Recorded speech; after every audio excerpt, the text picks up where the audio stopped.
क्या नाम है? जम के बोलिए जरा। शारदा। ये शारदा नाम कहां से पड़ गया?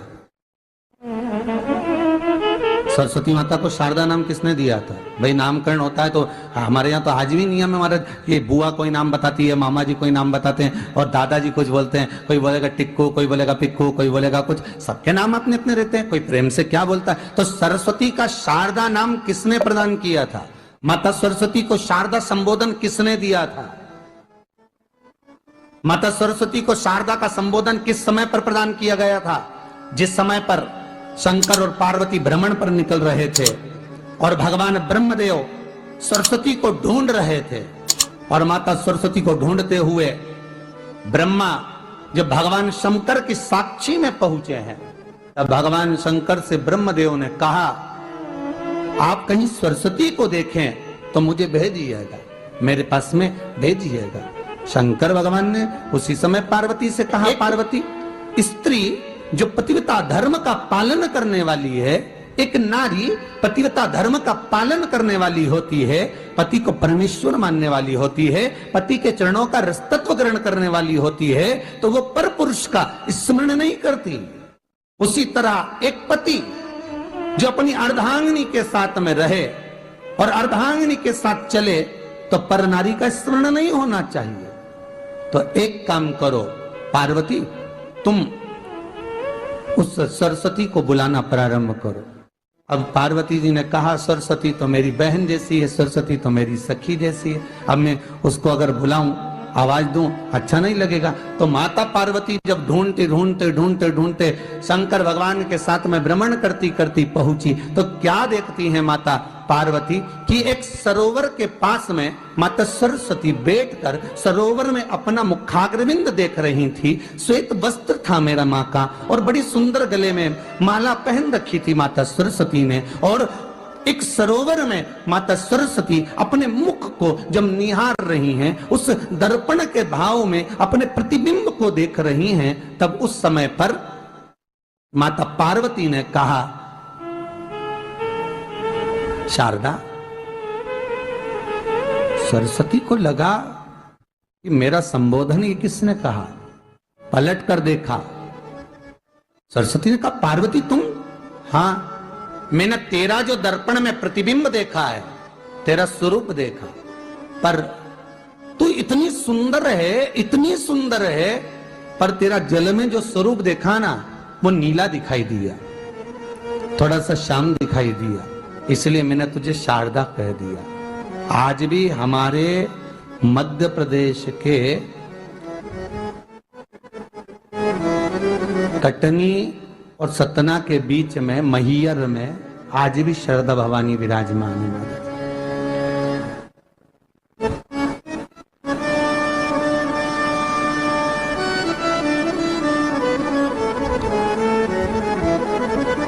धार जिले में जाएंगे तो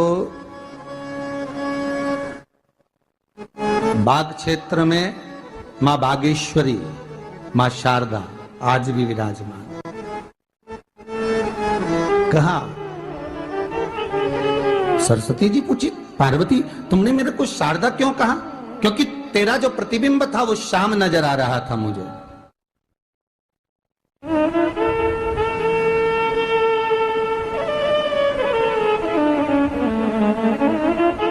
उस प्रतिबिंब को देखकर मैंने तुझे शारदा का संबोधन दिया। तुम्हें ब्रह्मा जी बुला रहे हैं। सरस्वती ने कहा, पार्वती मैया, दीदी, आपने मुझे जो नाम दिया है, जगत के लोग, संसार के लोग मुझे इस नाम से जब पुकारेंगे, तो ये शारदा, ये सरस्वती स्वयं उसके कंठ पर, उसके मस्तिष्क पर सदा विराजमान रहेगी, ये शारदा बनकर। इसलिए हमारे स्कूलों में, हमारे काव्य ग्रंथों में, हमारे जो कविगण रात्रि को जो काव्य पाठ करते हैं, कविता का स्मरण करते हैं, वो सरस्वती की वंदना नहीं करते, हे शारदे मां, शारदा की वंदना करते।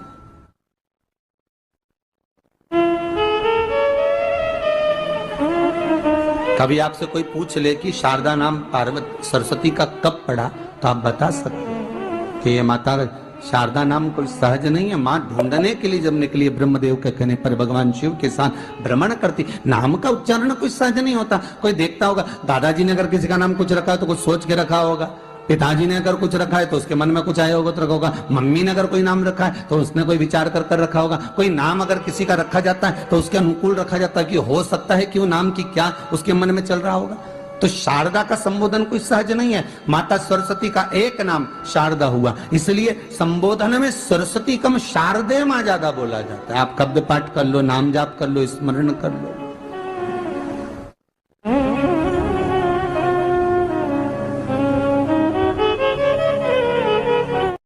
हम बच्चों से कहना चाहेंगे, छोटे छोटे बच्चों से, आप माता सरस्वती की आराधना करा करो। मेरे बच्चों से निवेदन है, कभी जिंदगी में अगर मौका मिल जाए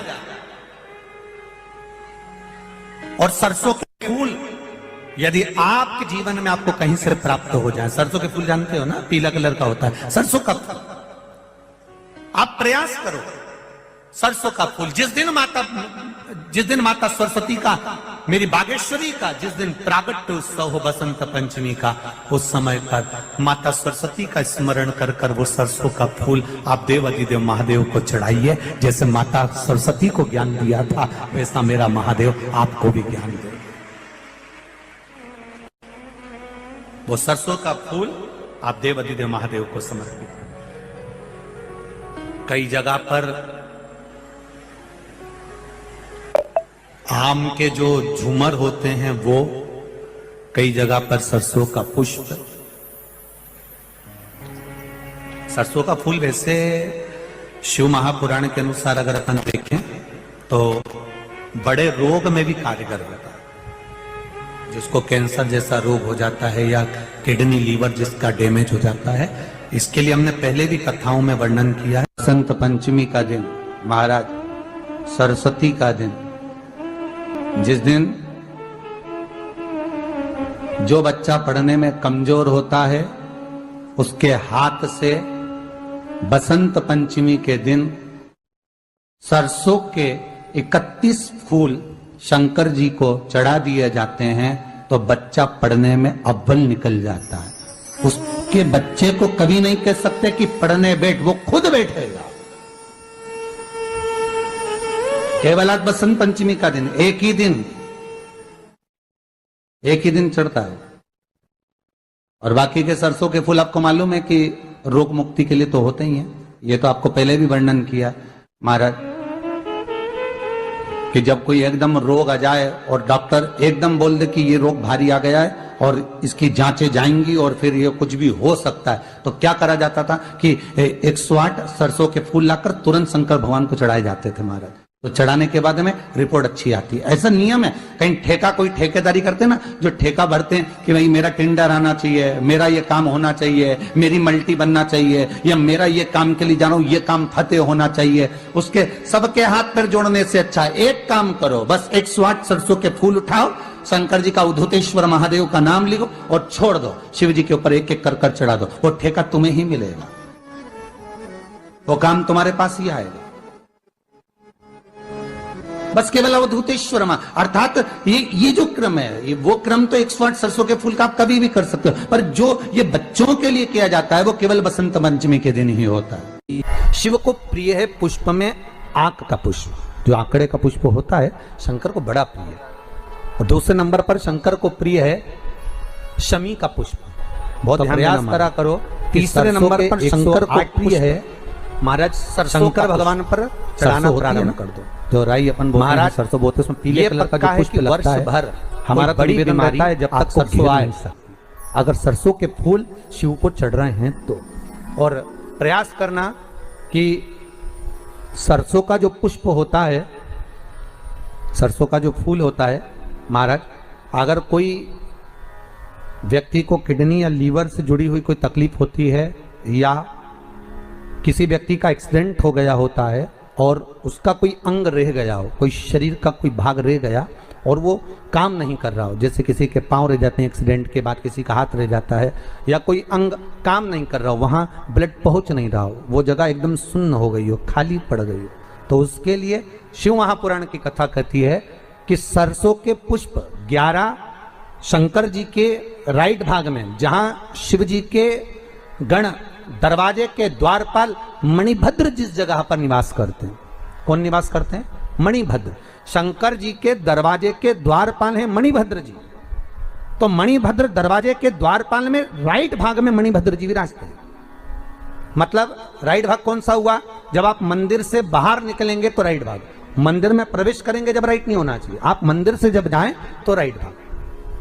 मतलब आप मंदिर से राइट से जाएंगे तो शंकर जी का भी राइट हो जाएगा, क्योंकि शिव जी ऐसे बैठे हैं तो शंकर जी का भी राइट हो गया, देवता उनका भी राइट हो गया, तो राइट भाग सीधा हाथ मणिभद्र जी का स्थान। 11 सरसों के पुष्प मणिभद्र के उस द्वार पर आप रख दीजिए, और मणिभद्र के द्वार पर रखकर अंदर जाकर 108 वापिस जब आप बाहर निकल रहे हैं, ये पुष्प आप रखने के बाद एक बार बाहर जाएंगे, फिर वापिस आएंगे मणिभद्र रखने के बाद, और अंदर जाकर 108 सरसों के पुष्प शंकर को समर्पित करेंगे महाराज। उस सरसों के पुष्प जो शिव जी को आप समर्पित कर रहे हैं उसको वापिस लेकर आएंगे, श्री शिवाय नमस्तुभ्यम बोलकर उस सरसों के पुष्प को महाराज सरसों के तेल की बोतल में उसको प्रदोष काल में उस तेल को वापस ले जाकर चढ़ा दीजिए शिव जी को, उसको वापस लेकर आ जाइए। उस तेल का प्रयोग आप नाभि में डालिए, और जो शरीर काम नहीं कर रहा उस स्थान पर कम से कम 15 दिन 20 दिन तक उसकी मालिश करना प्रारंभ करिए। बाबा चाहेगा तो चलाने का प्रयास कर देगा और वो अंग वो शरीर काम करने लगेगा।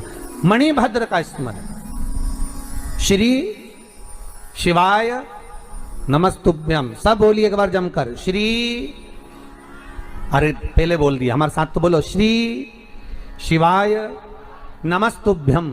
भगवान शिव के मंत्र का स्मरण कर कर करते